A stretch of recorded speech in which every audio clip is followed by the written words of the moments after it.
그쵸. 과속을 하지 않으면 뭐 12시, 2시, 1시, 오후 2시까지 일을 해야 되는 상황인 거죠. 그거 하이빔 켜고 앞에 테이프 붙이고 타라 이런 말도 있었고요. 어쩔 수 없이 신호위반이랑 과속이랑 역주행은 해야 돼요. 먼저 영상 보시기 전에 구독, 좋아요, 알림 설정까지 부탁드립니다. 오늘은 이 세탁 뚜껑대에서 실제로 일을 하셨다가 지금은 이제 그만두셨죠. 산업혁명 이전의 노동이다 뭐 이렇게 말씀하셨는데 그 실태에 대한 이야기를 하시기 위해서 찾아오셨습니다. 먼저 어떻게 세탁 뚜껑대라는 곳에 일하게 되셨는지 그거부터 좀 말씀해 주시겠어요? 일을 찾던 중에 세탁특공대라는 그 공고를 보게 되고 그 공고에서 스타트업인데 오래 발전하고 오랫동안 좀 지속되어 왔기 때문에 미래가 있다고 생각되어서 지원을 하고 일을 시작했었습니다. 그 세탁 뚜껑에서 어떤 일을 하셨어요? 고객님들의 세탁물을 배송하고 수거하는 일을 했었습니다. 고객님들이 어플로 세탁물을 요청하게 되면은 요청하신 세탁물을 문 앞에, 현관문 앞에 두신 거를 저희가 수거를 하고 그거를 저희 캠프라 불리우는 세탁소에서 또는 벙커라 불리는 곳에서 세탁이 마치고 이렇게 출고가 되면은 그거를 다시 고객님 현관문 앞에 걸어놓는 그런 업무를 했었습니다. 그럼 가장 힘든 점이 어떤 거였나요? 일단 새벽 시간에 일을 하게 되는데요. 저희가 새벽 시간에 일을 하는 거는 이제 물론 배송이 빠르기 위함도 있어요. 일반적으로 한 명당 한 50개에서 한 70개 정도, 또 심한 사람은 90개에서 100개 정도를 담당하게 되는데요. 이게 가장 힘든 부분이었습니다. 거의 산업혁명 이전 수준의 노동 강도다. 네. 뭐 이렇게 말씀하셨는데 그 어떤 점이 그렇게 힘든지 한번 구체적으로 설명을 해주신다면. 일단 지금 세탁등공대가 하는 서비스는 일산 지역과 그리고 서울 전 지역 그리고 성남과 분당, 용인, 기흥 지역을 커버리지를 알고 있어요. 그렇게 되는데 제가 맡았던 구역 같은 경우는 일산 동구, 일산 서구, 원흥, 그러니까 덕양구 전체, 그리고 은평, 서대문, 마포, 종로, 중구, 용산구였어요. 그러니까 하루에 이 구역들을 7, 80개가 뿌려져 있으면 별거 아니네 이렇게 생각하실 수도 있는데 60개 정도에서 70개 정도 제가 했을 때 마지막으로 했을 때는 60, 70개 정도였거든요. 그렇게 했을 때는 굉장히 맞추기 어려운, 집과 집 사이도 너무 멀고 그리고 커버지가 너무 넓기 때문에 교통체증이나 또는 아침에 출퇴근 시간대에 맞춰지게 되면 너무 힘든 그런 구조였습니다. 이제 실제로 택배 일도 원래 한 1년 정도 하셨다고 하셨는데 네. 보통 택배 회사에서 한 명이 배송하는 네. 하루 업무가 네. 양이 한 250개 정도 된다고 알고 있어요. 네. 맞나요? 네, 맞습니다. 택배기사는 월요일부터 토요일까지 일을 하는데 월요일과 토요일 물량이 좀 그나마 적은 편이에요. 그래서 평균적으로 하루에 250개에서 300개라고 생각하시면 되는데 물량이 제일 많은 화요일도 350개 정도 했었습니다. 세탁특공대는 이제 배송하고 수거가 합쳐서 한 7, 80개 정도라고 하셨는데 네. 그럼 그 250개와 7, 80개 하면은 그냥 사람들이 언뜻 듣기에는 택배 네. 훨씬 힘들겠네라고 생각하지 않을까요? 그렇게 오해하실 수도 있는데 택배기사가 물론 안 힘들다는 건 아니에요. 안 힘들다는 건 아니지만 택배기사는 정해진 구역을 정해진 차를 가지고 열심히 할 수가 있어요. 매일. 근데 사실 세탁특공대 같은 경우는 저 같은 경우를 제외를 하면은 정해진 구역이 없어요. 그날 바뀌는 구역도 너무 많고 너무 자주 이제 구역이 바뀌고 그리고 어느 뭐 예를 들어서 창천동, 서대문구 창천동 같은 경우에는 저는 구급차를 불렀어요. 차가 언덕길에서 미끄러져서요. 그런 구역도 있고 일산 이태원 같은 경우에도 되게 내의로 들어가기도 힘든 곳을 7, 80개를 쑤셔넣고 들어가기나 정말 힘든 구역이 있는 거죠. 근데 택배 같은 경우는 정해진 구역을 계속 돌다 보니까 또 그리고 붙어 있어요. 어느 정도. 그런 곳에 있어서는 택배의 장점이 발휘되고 그러지만 뭐 옷이 그렇다고 안 무거운 것도 아니고 심지어 옷에서는 냄새도 나요. 뭐 토를 했거나 뭐 오줌을 묻혀놨거나 그런 것들을 이제 직접 수거를 해오거나 뭐 배송을 할 때 무거운 거 또는 뭐 전혀 그런 게 고려되지 않은 물량들을 들고 갈 때나 이럴 때는 되게 무겁죠. 저의 힘든 점은 사실 커버리지가 너무 넓다는 거예요. 일산 서구 탄현이 제일 멀었는데 제가 간 동선 중에 일산 서구 탄현부터 쭉 돌아서 일반 사람들은 잘 모르죠. 식사동을 가거나 또 종로 중구 쪽에서도 제일 힘든 이제 뭐 평창동을 진입하거나 이럴 때는 시간을 엄청 잡아먹게 되죠. 과속이랑 그리고 신호 위반, 뭐 역주행 이런 것들은 기본이고요. 택배회사 같은 경우는 여기 강서구에서 가양동이다 그러면 이 가양동 하나만 이렇게 도는 경우가 있고 넓어봐야 가양동, 염창동 이렇게 2개 동을 커버를 하게 돼요. 예. 여기만 왔다 갔다 하게 되는데 세탁특공대 같은 경우는 제가 여기 빗금친 부분 여기를 제가 실제로 매일 했었죠. 이렇게 커버리지 차이가 크게 나죠. 그 커버리지 차이가 크면은 가장 힘든 거는 일단은 뭐 익숙해지지 않는다 뭐 이런 건가요? 동선이? 익숙해지지 않는다는 시간이 어느 정도 해결을 해야 되기 때문에 그것도 어렵고요.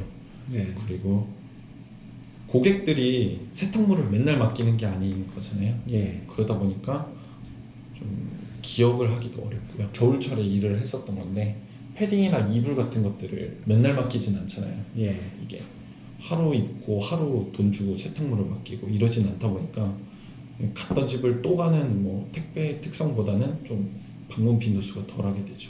이게 불가능합니다. 제때 퇴근하는 게. 그래서 다른 요원들 같은 경우는 정상적으로 일하신 분들은 또 아침 7시 반 퇴근인데도 10시, 11시까지 하는 경우가 비일비재하고요.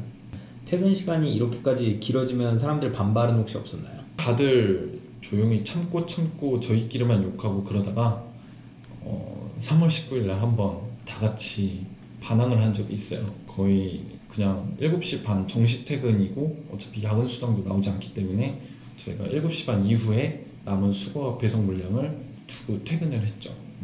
회사 측에 이거는 무리다. 이 양은 처리할 때 너무 무리다. 뭐 이래서 사고도 많이 나던 시점이었고 예. 그래서 요원들한테는 체력적으로 무리다 이랬는데도 회사 쪽에선 계속 물량을 늘려나가니까 저희 쪽에서도 이제 버틸 수가 없어서 요원들이 3월 19일 날 한번 다 물건을 7시 반에 두고 집에 간 적이 있습니다. 이게 7시 반까지 할 수 있는 양은 이것까지밖에 안 된다. 네. 라는 걸 보여주기 위해서 그냥 네. 그거 7시 반까지만 하고 그냥 간 거네요. 네. 1인당 그래도 20개씩은 있었어요. 남은 양이. 그 20개씩이면은 대략 시간이 얼마 정도 소요되는 양인가요? 새벽 시간에 차가 없으면은 뭐 3시간에서 4시간 정도. 제가 아까 말씀드렸던 저의 커버리지에서는 사실 1시간에 6개, 7개 나오는 게 정상입니다. 그때 회사의 대처는 어땠나요? 어쩔 수 없다. 실제로 그리고 3월 19일 날 그렇게 단체로 한번 이렇게 보이콧을 하고 나니까 그날 이제 임원진들이나 이런 사람들이 좀 비상이 걸렸었어요. 그때 고객 물건을 다 두고 갔고 우리는 그것에 대해 이제 하지 않았고 일처리를 하지 않았으니까 고객들은 기다리는 상황이었잖아요. 그래서 예. 뭐 제가 그냥 얼핏 전해 듣기로는 대표랑 몇 명이 그걸 조금 남은 양을 조금 배송하고 나머지는 전화를 했다고 해요. 고객님들한테 늘어난 배송량과 뭐 교통체증으로 인해서 못했다, 뭐 5,000점 드리겠다 이런 식으로 얘기를 했던 것 같은데 예. 근데 문제는 대표가 그런 얘기를 했다고 전해 들었어요. 누가 전화를 하고 이 상황을 미리 전화를 하고 두고 갔는지 예. 누가 말을 안 하고 두고 갔는지 예. 고객들 명단 옆에 그 사람 이름을 이렇게 적고 이래서 약간 이 사람 관리사원 뭐 이런 식으로 좀 기록을 해놨다라고 제가 들은 게 있어요. 아, 그러니까 네. 누가 어떤 배송기사는 전화라도 하고 갔는지 네. 어떤 배송기사는 그냥 무단으로 갔는지 이런 걸 뭐 엑셀로 정리를 하려고 했다 뭐 이런 건가요? 네. 그렇죠. 근데 이제 거기서 정리가 안 된 사람들 그런데 여기서 전화를 하고 간 사람들이 많았나요? 한 명 있었나? 그랬을 거예요. 기본적으로 정부에서는 52시간을 하라고 하고 8시간을 하라고 하는데 저희가 실제로 10시 반 출근이지만 10시 전에 출근을 해서 퇴근하는 9시 뭐 일반적으로 빨리 퇴근하는 사람들 한두 명을 제외한 나머지 사람들은 11시간에서 12시간 정도 근무를 하게 돼요. 11시간에서 12시간 근무를 진짜 쉬지 않고 했을 때 원래 퇴근 시간이 7시 반 이후인 9시, 뭐 10시 이럴 때 퇴근한 경우가 빈번하거든요. 예. 근데 이게 식사를 안 하고 화장실을 안 갔을 때 이 시간이 나오는 거예요. 근데 21세기에 살고 있으면서 어떻게 화장실도 안 가고 식사도 못 하고 이런 경우가 나오는지 이해가 전혀 가지 않고요. 식사 시간을 그럼 챙긴 적이 거의 없나요? 한두 손가락에 꼽죠. 이 3월 19일 날 두고 갔을 때 일부러 식사를 했어요.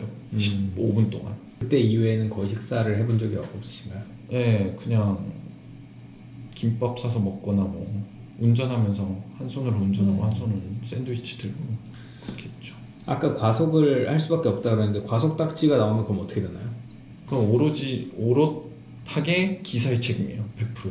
그런데 실제로는 과속을 하지 않으면 안 되는 상황이란 거죠. 그렇죠. 과속을 하지 않으면 뭐 12시, 2시, 1시, 오후 2시까지 일을 해야 되는 상황인 거죠. 그 차량이 뭐 노후화돼 있다, 뭐 차량이 고쳐지지 않다, 뭐 이런 얘기도 예전에 했었는데 네. 그런 일이 있나요? 예. 3월 19일 그 흔히 말하는 보이콧 사태가 일어나기 전에는 어떤 사례가 있었냐면 비 오는 날 차가 전조등이 안 나오는데 이 차 어떻게 운행을 해야 되냐 전화를 해서 관리자한테 물어보니까 그거 하이빔 켜고 앞에 테이프 붙이고 타라 이런 말도 있었고요. 그리고 이 차량 뭐 타이밍 벨트 끊어질 것 같다 이런 식으로 얘기를 했을 때도 일단 운행 가능하면 타세요 라는 말도 했었고요. 이건 모두 제가 옆에서 들었기 때문에 이거는 확실합니다. 제가 알고 있는 상식으로는 법인 차량을 모두 어떤 회사원 전부가 쓰려면은 누구나 보험이라든가 아니면 그 연령을 설정해 놓은 나이 이상의 사람만 채용을 하는 게 정상이라고 알고 있어요. 근데 차량마다 어떤 차량은 만 21세, 어떤 차량은 만 24세, 뭐 만 26세, 만 29세 이렇게 각각 다르거든요. 근데 어떤 차량을 누가 탈지 고정이 안 돼 있는 회사 상태였어요. 근데 어떤 나이가 마침 생일이 하루 앞두고 안 된 친구가 열심히 일을 하다가 이제 사고가 났는데 그 친구한테 오롯하게 이제 책임을 돌리려다가 회사가 인심 써주는 척하면서 이제 30% 내주겠다. 이거 일하면서 갚아라. 그래서 그 친구는 병원에도 충분히 휴식 못하고 상대방 차는 폐차가 됐을 정도였는데 뭐 일하면서 갚지 않고 중간에 나가면 뭐 일시불로 청구하겠다 이런 식으로 회사가 얘기한 거를 알고 있어요. 그러니까 차량이 24세 이하인데 네. 운전금지 표기가 되어 있으면은 그 차량을 운전하면 안 되고 퀵 등의 다른 방법으로 업무를 하도록 교육과 공지가 되어 있었기에 오히려 회사의 규정을 어긴 사례라고 할 수 있다. 이는 본인도 인정한 내용이다라고 이런 답변이 왔어요. 어떻게 생각하시나요? 매우 어이가 없고 개탄스러운 일입니다.